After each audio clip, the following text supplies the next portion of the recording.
देखते हैं निनाद जी का सवाल और इनको जानना है सिरमा एसजीएस के बारे में। इनका सवाल है कि क्या ये फंडामेंटली मजबूत कंपनी है? इन्होंने 555 पर खरीद रखा है और 1 साल के लिए रखना चाहते हैं। पूछ रहे हैं कि क्या इसमें एवरेज भी किया जा सकता है? तो एसवाईआर MA. Ninad Ninad सिरमा SGS fundamentally बात की बात है। फिलहाल इतना बता दूं कि जब किसी चीज़ का ट्रेंड डाउन रहता है और कैश मार्केट स्टॉक में आप ज़्यादा से ज़्यादा कर सकते हैं तो खरीद सकते हैं, और शॉर्टिंग करने का तरीका यही होता है कि अपना पोजीशन छोड़ सकते हैं और बाद में लेना चाहिए, उसमें अलावा आप कुछ नहीं कर सकते। एवरेज तभी करना चाहिए या तो आपको अच्छा कोई फंडामेंटल कंफर्ट मिल जाए, और नहीं तो कहीं एक ट्रेंड एस्टैब्लिश हो जाए। अब सिरमा एसजीएस आप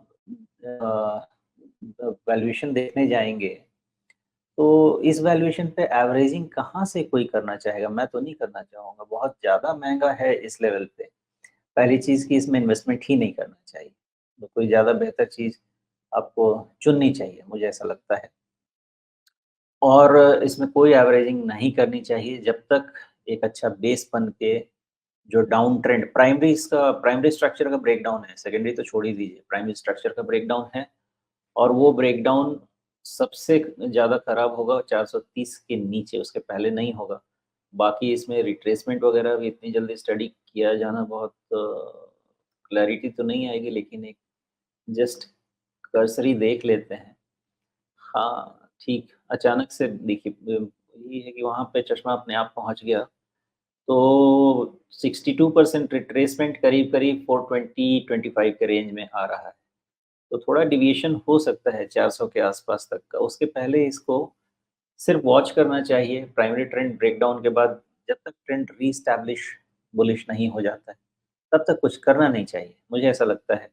बट इन केस कोई मोमेंटम छोड़ना नहीं चाहता है, तो उसके लिए आपको 540, 550 का वेट करना चाहिए। उसके ऊपर में फिर ये रहेगा कि शायद बॉटम का एक इंडिकेशन रहेगा, कन्फर्मेशन नहीं रहेगा, इंडिकेशन रहेगा, हो सकता है। लेकिन वैल्यूएशन इतना महँगा है कि शायद बॉटम इतनी जल्दी नहीं बनेगा। जी, लेकिन इनकी दिक्कत ये है 555 पर इन्होंने खरीदा है, तो यहाँ पे इन्हें एक ठीक-ठाक घाटा हो रहा है।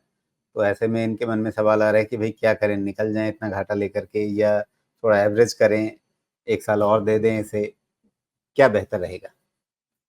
मेरी देखिए, पहली चीज़ कि उनके फैसले को मैं किसी भी तरह से इम्पैक्ट नहीं कर सकता, वो मुझे अलाउड नहीं है और वो ब्रीच ऑफ रेगुलेशंस है।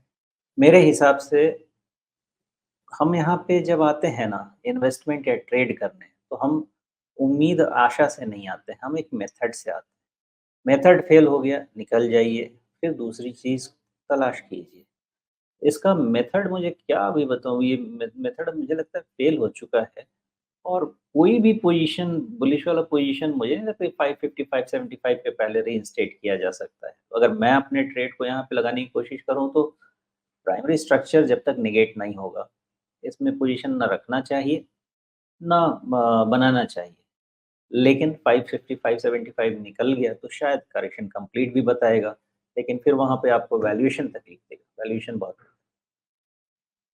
जी, तो यहाँ दिक्कत है कि एक तरफ प्राइस पैटर्न जो है, वो चार्ट पे एक नकारात्मक रुख साफ तौर पे दिख रहा है और दूसरी तरफ कंपनी के जो आंकड़े हैं मुनाफ़े के, बिक्री के, वो सब कोई भरोसा नहीं जगा पा रहे हैं। उसमें कोई आपको साफ तौर पे बेहतरी का ट्रेंड नज़र नहीं आ रहा है। तो दोनों ही ट्रेंड जो हैं, जब वो कोई भरोसा नहीं जगा रहे हैं, तो फिर वैसे में क्या फ़ैसला करना चाहिए, आपके लिए थोड़ा मुश्किल होगा। लेकिन आप अगर 430 का इंतज़ार कर सकते हैं, जिस पर अभी सुमेश जी ने कहा कि वहाँ उसके आस-पास शायद इस ट्रेंड में चला जाए, लेकिन उसके आस-पास सपोर्ट मिलता है या नहीं मिलता है, वो देखने वाली बात रहेगी। तो उस पर एक नज़र आप चाहें तो रख लीजिए, लेकिन अंततः फैसला आपको खुद ही करना है।